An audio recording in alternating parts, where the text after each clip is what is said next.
Hey guys, today is going to be a very different video than I have ever done before. In fact, I'm kind of nervous to do it and I'm still trying to back out, but I'm not going to.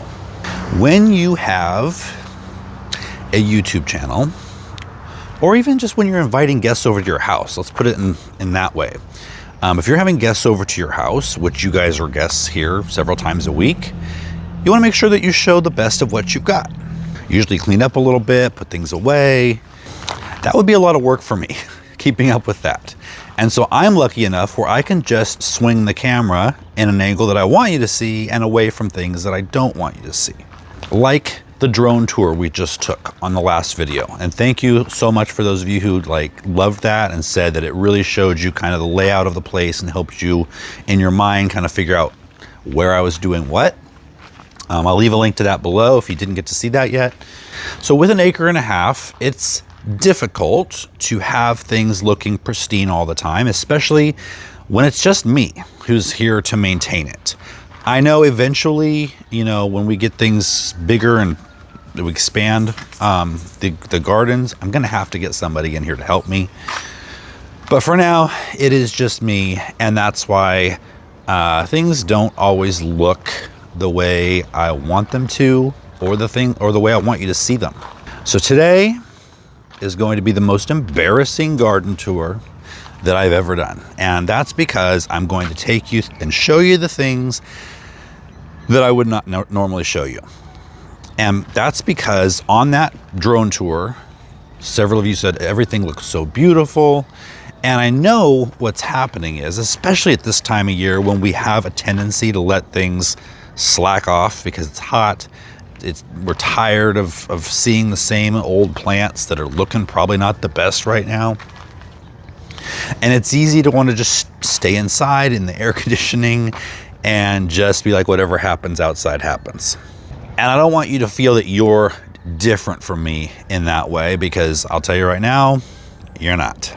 So whether it's weedy messes that are still laying there after pulling them, weeds that you haven't pulled at all, or tomatoes or other vegetables or fruits that just hang there and they really need to be harvested, but you haven't done it yet. And all those three things are right here in this real short walk. I'm going to show all those to you today. And then after that, I'm going to show you something that I found that is embarrassing, but it was kind of hidden, so it's not that embarrassing, but it's a plant that desperately needs to be repotted. I'm going to show you how to do that and show you how to make so many plants out of that one potted plant. Let's get this embarrassing tour started. So we'll start right here in the tropical garden. We have a luau every year. Well, this is the third year we've had it at this house. At our last house, we had it several years in a row. And it's a month later, and we still have the tables and chairs sitting out here. Now, a lot of the clutter here on this property that I try to hide from you guys, because let's face it, like I said, you want to put your best face out there. But a lot of it is because we don't have a lot of storage at this house. It's basically the garage, now the cottage. And so the mill that I'm waiting to build out here, that's what that's going to be, is a very large storage unit disguised as a water mill. But anyway, there's those tables and chairs. There's also this horseshoe bed that just is not looking the best. And it's not that it's something that I have given up on or just neglected, but I don't like to show it too close because there's a lot of leaves in here that are dying or dry that shouldn't be.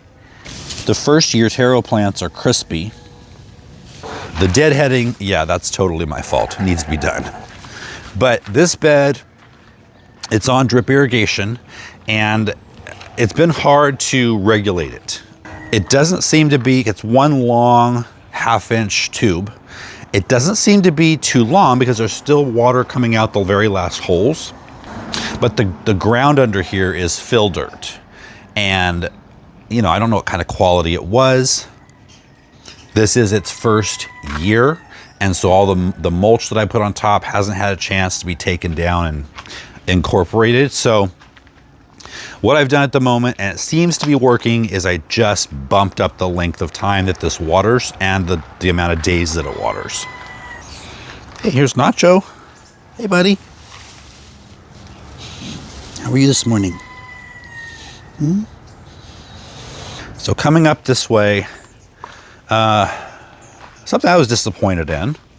The pineapple that I planted just a couple videos ago, it got sunburned. Even though I had some fleece on top of it, I'm not sure if it held in the heat or what happened, but it did get scorched. Now, I don't think this is enough to kill it. They may not produce from the center. They may put up a pup as an emergency option. I'm also noticing these cannas here need to be deadheaded as well. Oh, look at this. This isn't a bad thing. This isn't something to be embarrassed about at all. But look at the bloom on this banana. Look how big it is. I've never had one this massive. That's crazy. And it's a vanilla ice cream banana, so that's exciting. This bed here, something's gonna have to be done with it, I think, this winter. The monsteras are just out of hand. The hard thing is they're also fruiting. And so I don't want to disrupt that by trying to thin this bed out. So I'm gonna have to play that by ear. And then there's this area. It's kind of, this is probably the best it's looked in a while. I did clean it before our luau. It's just a bunch of stuff that doesn't have any other home. We've got a bunch of propane tanks. We've got a trash can full of fabric pots. We've got 2 raised beds from Vigo, and then trash cans. You know, there's just not a real good place here to put those yet. And I know you guys have seen this in the back of videos just because there's no real way to hide it. I have to walk through here all the time. Up in the cottage garden, there are a few things I like to hide. Number one is staring at us in the face because the door is open. This is one of those spots that has become kind of a catch-all. It is meant for storage. That's what at least 2/3 of it is. The other third is the chicken house, the hen house. But it's a little out of hand, and I'll just take you in and show you why. Prepare yourself. Oh, and for all those people who, when I built this, said you wanted to live in this, you're about to change your mind.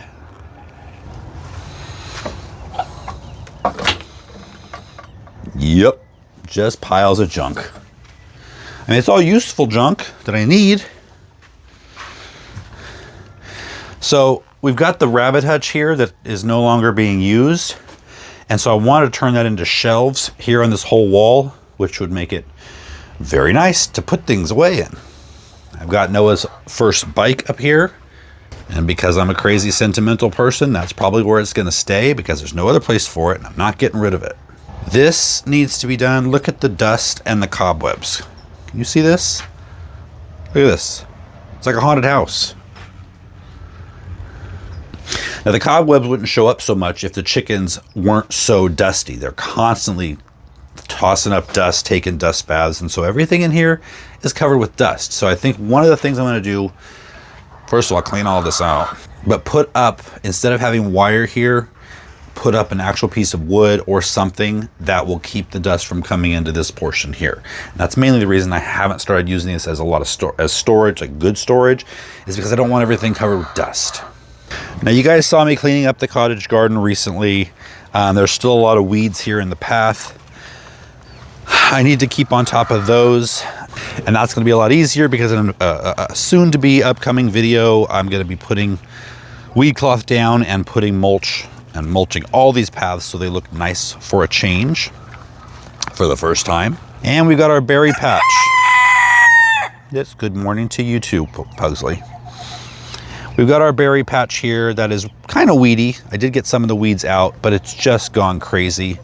All of these vines should have been cut back and replaced the old vines up on the trellis, but that didn't happen. Now, mainly because I always forget to do this. For some reason, the berries always just slip my mind. But this year, I didn't worry about it so much because these are all going to be dug up and when they go dormant in the winter and moved down to the orchard. One blooming rose here on the arbor. It's called Teasing Georgia from David Austin. Moving right along. This huge area out here, I can't really hide that much because it is so enormous. This is our future formal English garden. But what is beyond it is a space that you may have seen in the drone footage. It's really just the biggest catch-all on the whole property. Things that can be just put out here and we don't have to worry about, you know, the weather getting to them. Not that we have much weather, but I'm not super interested in like protecting them in the cottage. A lot of pots. This shed, which I can't keep clean to save my life. Don't judge me. We've got pallets up here that we need to go turn in.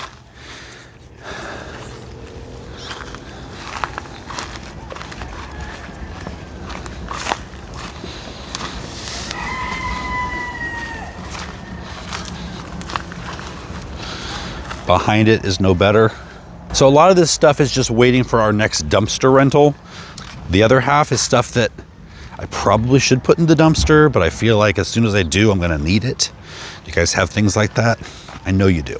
Come on. Over in the orchard, that's this whole other half of the Mediterranean garden over here. It's just full of weeds. And it's mainly because I never go over there because the orchard is automatically watered and there's nothing else to do over there. Down here at the bottom of the vegetable garden, I showed you Bermuda grass that had gotten out of control, and I ridiculously considered leaving it as a lawn. I'm so glad you guys brought me to my senses. But you also gave me a great idea of putting up an electric fence and letting Ollie and Otis come out here and mow it down for me. So last night I put up the fence. It's not the easiest when you have a weird shaped space to do it. Look at the sun on the mountains. It's finally coming up. It's early morning here. Anyway, I'm gonna bring them out here a little bit later and you guys will get to see them. We'll all get to see them and see if they can mow all this down, which I have no doubt that they absolutely can. But we'll get to see them do it and prove their worth here on the property. Many of you have suggested that I get rid of them. And it was a consideration. It still is. The story with them is that they were purchased as companions for Daisy. Then Daisy had Clover, and then Daisy and Clover left. And so now what do we have sheep for? Well, they are great lawnmowers. They are great weed whackers. And so that's what they are now.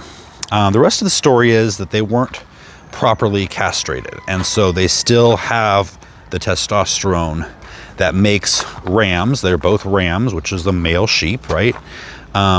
Makes them possibly dangerous. Now, they haven't showed any signs of that. And by about now, they would be showing signs of that if that's how they were gonna be, and they're not. So as of now, they are here and they may remain here for a very long time. We'll just have to wait and see. So here's another view down from the other side of all this Bermuda grass that needs to be eaten down. All right, in this area over here, this is the formal or future formal Italian garden. And you see that I have put a soaker hose down yesterday. You can see the difference between the dry and the wet. That is because today, Joel is coming over. He hasn't been here in a while, so that's exciting. It's gonna be a fun day, but a fun day full of manual labor. Because today is the day we finally dig this bed out with the rototiller. The top 6 to 8 inches, as I've mentioned before, of this former parking lot style patio is decomposed granite and gravel. So we'll be taking that out, the top 6 to 8 inches, and moving that gravel over here to fill in behind the wall that Noah and I created a few weeks ago. So it'll just complete this nice gravel path down to the bottom of the vegetable garden. So over beyond this, now I've showed this before, but we've got some storage. We've got ladders. We've got my old cold frame and a bunch of logs. I've mentioned before that this used to be kind of a eucalyptus forest, and we've taken down lots of eucalyptus trees. I also try to hide the cars that go by. If you see a lot of chops in some of my videos, It's not because I was talking too much and needed to cut it out. It's because we've had cars going by. Now, this road isn't super busy on weekdays. This is a Saturday, and there are nurseries up and down here, and there's a vineyard at the end of the street. And so weekends we have more traffic, mornings we have more traffic. Now, not traffic, but more than just being the normal quiet that it is. Anyway, back to the log. There's a ton of logs left here from the eucalyptus forest that used to be here. The people that owned this house before us, they put the solar panels on and they had to take down a lot of trees, but they didn't have them hauled away. They just had them kind of lined up against all the exterior fences. And we've either gotten rid of them or used them up in the cottage garden. All the terraces are held up by those logs. This is the last kind of bit that needs to be taken care of. And I know you're gonna say use them as firewood, and we do in an outdoor fire pit, but there's a lot. And it's okay right now, it can stay, you can't really see it, and I'm not ready for that project to begin yet, so I'm just gonna push that off a little bit longer. Then something that I really try to keep you at a distance, at least seeing from a distance, is the herb garden, because it is so overgrown. I've needed to get in here. In fact, a lot of these things you're seeing that need to be done are gonna be done on upcoming videos very shortly here. So, but you can see right now it's just a mishmash of oregano and thyme and lavender and rosemary, and it's just kind of all grown together. It could be worse, but it's pretty bad. And then right here next to it, bedroom door. This is where Boomer comes out to relieve himself before bed. And it doesn't get picked up as often as it should, at least not every day. This is probably a week's worth at this point. How embarrassing. One thing I have to get better at as a gardener, and let me know if this is only me, is that we have, you know, lots of vegetables, and a lot of it ends up going to the chickens, or formerly the cow, because I don't harvest enough, often enough. Like I showed you, all these tomatoes hanging here. Now I gotta say, this is also embarrassing, but not my fault. This is my Tomato Challenge 2025 tomato plant. None of those is gonna win. The thing was, those were supposed to be burpee beefsteak tomatoes. And as they started turning yellow, I realized Burpee sent me the wrong seeds. So I'm not gonna win. Again, it isn't my fault, it's Burpee's fault. Thanks, Burpee. But let's go ahead and get a basket and harvest these. I think size-wise, this is overkill, but it'll work.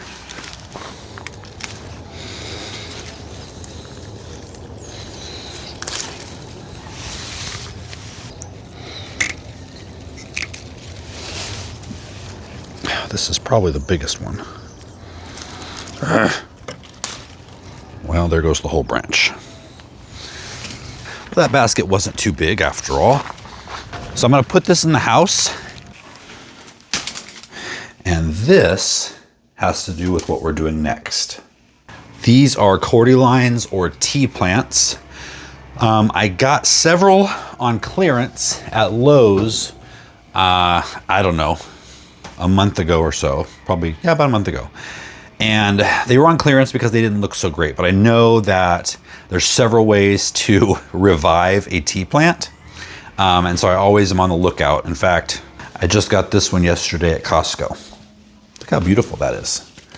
It's kind of dark in here, but here on the deck, we have a different kind of cordyline, and it is in bad shape. And I didn't realize how bad a shape it was until the wind knocked it over and I saw all these dead leaves. And I tried to set it up right, and I realized that it is so pot bound that the bottom of the pot is rounded off, so it won't even stand up. So we're gonna massacre this, repot it, and show you how we're gonna get, I don't know, maybe 10 plants out of this one. Look, I found these two turquoise tropical looking pots up by the shed with all that junk. If I'd have thrown these out, I wouldn't have had them right now. These are the pots that these red bananas came in last year from Costco. Always keep pots, people, no matter what your spouse says. Now, normally I would have never done the video here with the tables and chairs in the background, but that's how much I've grown during this video. I don't know if I ever finished my story about the tea plants that I got on clearance at Lowe's. So here's two. Here's two. There's two back there. And they looked sickly, but they were alive. And they're still alive, and they're still okay. There were a few that were a little root bound, and they just had been left without water, I think, for too long, and they started to die.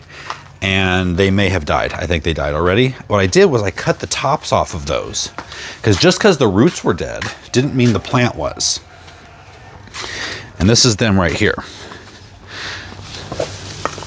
So after about 2 weeks in water, we have a great root system on them. And these are brand new plants for free. So what I'm going to do with this is groom it up a little bit so I can see what I'm working with. Probably divide the root ball into 2, maybe 3, we'll see.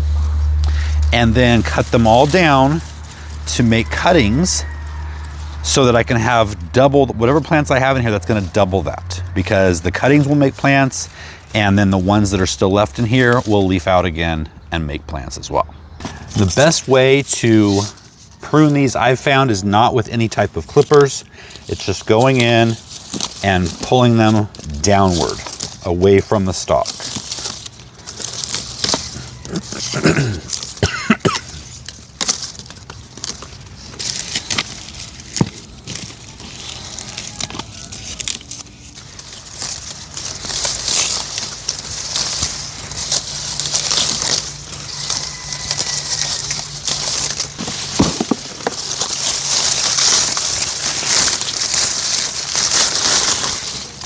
The problem when you get a plant like this, and I believe this was from Costco, is they want a big, beautiful effect right there in the store. So the one in the house that I showed you, there's 7 plants in that one pot. And here there's 1, 2, 3, 4, 5, 6, 7, 8, 9, 10, 11. 11 plants in one pot. That's just too many. But they want the show factor in the store, so that's what they do. But with plants like cordylines, it's okay because you can divide them very easily.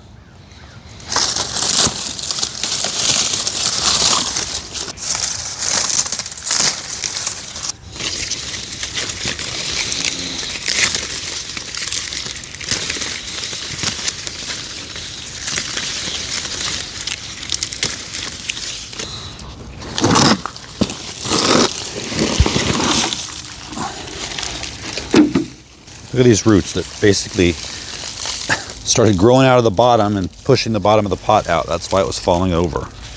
It's not as root bound as I thought, actually. You can see the root, or you can see the plant just goes right down below the soil and it keeps going. So I bet I can pull these out just like this.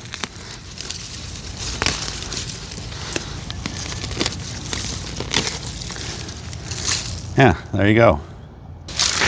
Because basically before these were sent to Costco, they were just cuttings that were shoved in a pot. And that's what we've got here now. So I think what I'll do is for some of these smaller ones that I can follow the root right down, I'll do that. I'm gonna take off even more leaves so they don't have, because a lot of the roots came off, and you don't want them to have to support a bunch of top growth when there's not a lot of roots to do it. So I think I'll do that, and then cut it like this.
almost forgot about these.